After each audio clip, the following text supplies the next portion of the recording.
Hi students, today we are going to start the first chapter from 12th standard, that is reproduction in plants. According to new syllabus, this chapter is named as reproduction in lower and higher plants. So first we will see the introduction regarding this chapter. I think you observed that the dog give birth to the number of puppies, cat give birth to the kittens. Similarly, the human beings give birth to babies. If we sow the seeds of jawar, it will germinate and grows to the jawar plants only. Here we found that the organisms give birth to young ones, and the produced young ones appear more or less similar to their parents. This mechanism is known as a reproduction. So first we'll see the definition of reproduction. What is reproduction? Reproduction can be defined as the process by which organisms produce young ones of same kind. What is the definition of reproduction? Reproduction can be defined as the process by which all organisms produce young ones of same kind.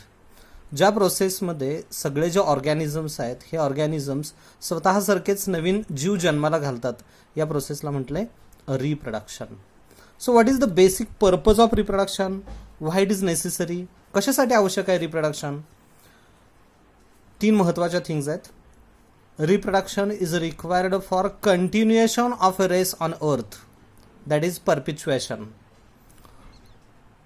I think you know that the lifespan of each and every organism is definite. प्रत्येक ऑर्गॅनिझमचं लाईफस्पॅन, त्याचं जे आयुष्य मर्यादा आहे ही सीमित आहे. ठराविक एवढं लाईफस्पॅन कंप्लीट झालं, जीवन मर्यादा संपले की तो ऑर्गॅनिझम डेड होतो. आणि जर अर्थवरती असणारे सगळे ऑर्गॅनिझम जर डेड झाले तर अर्थवरती काही शिल्लक राहणार नाही ना.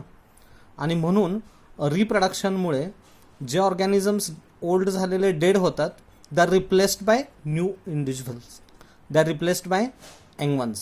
So reproduction is required for continuation of a race on अर्थ.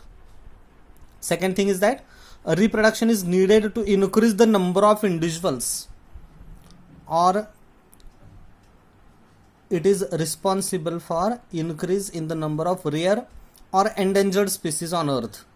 रिप्रोडक्शन झाल्यामुळे अर्थवरती असणाऱ्या ज्या काही दुर्मिळ प्रजात्या आहेत किंवा नामशेष होण्याच्या मार्गावरती असणाऱ्या इंडेंजर्ड स्पीसीज ज्या असतात, यांची संख्या वाढवण्यासाठी हे रिप्रोडक्शन गरजेचं असतं. And third thing is that sexual reproduction causes variations that lead to evolution. Sexual रिप्रोडक्शनमध्ये वेगळेपण निर्माण होतं, पॅरेंट्स आणि ऑफस्प्रिंग्समध्ये डिफरन्सेस क्रिएट होतात आणि यामुळेच पुढे इव्होल्युशन होत असतं. सो तीन महत्त्वाच्या थिंग्स आहेत ज्यासाठी रिप्रोडक्शन गरजेचं आहे. First, continuation of a race on earth. Second, to increase the number of rare or endangered species. आणि थर्ड म्हणजे reproduction causes variations that lead to evolution.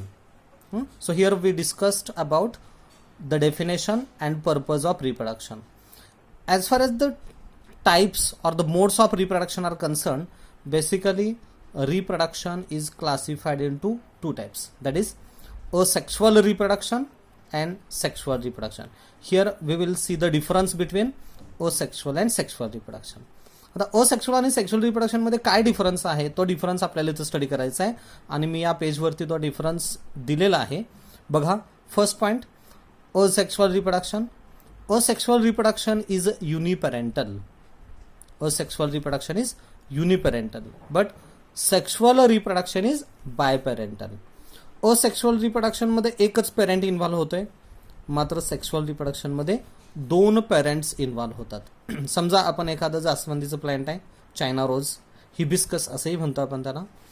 जेव्हा आपल्याला हे प्लांट ग्रो करायचं असेल तेव्हा आपण त्या प्लांटच्या, हिबिस्कस, चायना रोज या प्लांटच्या काही स्टेम्स ज्या आहेत त्याच्या कटिंग्स घेतो आणि हे कटिंग्स फर्टाईल सॉइलमध्ये प्लांट करतो आणि त्यानंतर त्या प्लांट कटिंग्सपासून स्प्राउटिंग होऊन अनेक प्लांटलेट्स तयार होतात. इथं एकाच प्लांटचा यूज केला रिप्रोडक्शनमध्ये, म्हणून असेक्शुअल रिप्रोडक्शनची जी मेथड आहे ती युनिपॅरेंटल आहे, एकच पेरेंट इन्व्हॉल्व झाला.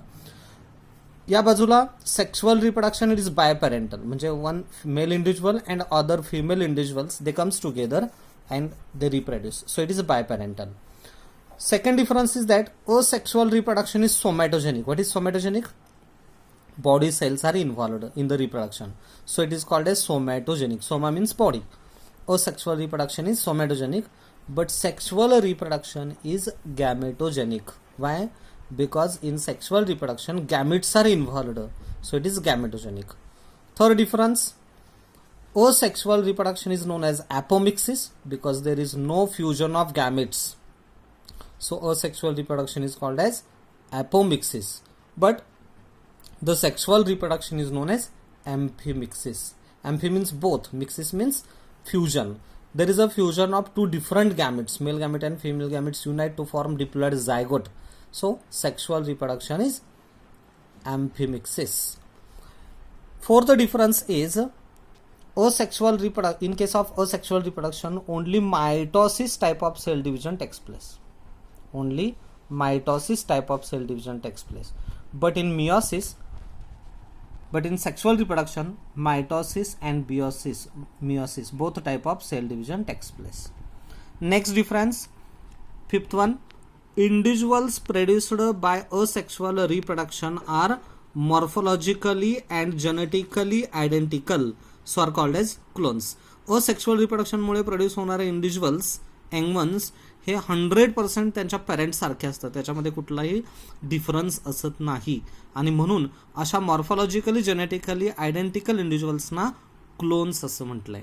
दुसऱ्या बाजूला सेक्शुअल रिप्रोडक्शनमध्ये जे इंडिव्हिज्युअल प्रोड्यूस होतात ते त्याच्या पॅरेंट्सपेक्षा काहीसे वेगळे असतात, म्हणण्यापेक्षा पेरेंट्सचे काही कॉमन कॅरेक्टर, मेल आणि फिमेल पेरेंटचे कॉमन कॅरेक्टर्स त्या ऑफस्प्रिंग्समध्ये येतात, आणि म्हणून या इंडिव्हिज्युअल्सना ऑफस्प्रिंग्स असं म्हटलंय. Individuals produced by sexual reproduction are morphologically and genetically different, so are called as clones. पुढचा डिफरन्स काय सांगितलंय बघा. In case of asexual reproduction, it do not causes variations and evolution. asexual reproduction मुळे produce होणाऱ्या इंडिव्हिज्युअल्समध्ये कुठलेही वेगळेपण असत नाही, व्हेरिएशन असत नाही, आणि म्हणून it will not cause the evolution, त्याच्यामुळे इव्होल्युशन होणार नाही. मात्र इकडे in case of sexual reproduction it causes variations and evolution, याच्यामुळे व्हेरिएशन येतं आणि इव्होल्युशनला मदत होते. asexual reproduction is quite fast process. Sexual रिप्रोडक्शनच्या तुलनेनं asexual रिप्रोडक्शन हे फास्ट असतं, but sexual reproduction it is slow process. Next difference, and that is the last difference, asexual reproduction is useful for maintaining genetic stability. एखाद्या प्लांटमध्ये किंवा एखाद्या ॲनिमलमध्ये असणारे इम्प्रूव्ड कॅरेक्टर्स हे सेक्शुअल रिप्रोडक्शनमुळे डायल्यूट होऊ शकतात, आणि तसं होऊ नये म्हणून त्याची जेनेटिक स्टॅबिलिटी, त्याचे जेनेटिक कॅरेक्टर्स आहे तसे मेंटेन करण्यासाठी asexual रिप्रोडक्शन उपयोगी ठरतं. So asexual reproduction is useful for maintaining the genetic stability, but here sexual reproduction is useful for producing the hybrids. काही सुधारित वाण तयार करण्यासाठी, improved varieties, improved organisms develop करण्यासाठी, हायब्रिड डेव्हलप करण्यासाठी सेक्शुअल रिप्रोडक्शनचा उपयोग होतो. याप्रमाणे आपण इथं या व्हिडिओमध्ये रिप्रोडक्शन इन प्लांट्स यामध्ये definition of reproduction, purpose of reproduction and the difference between asexual and sexual reproduction discuss केलं. In the next video we will see the modes of asexual reproduction. Thank you.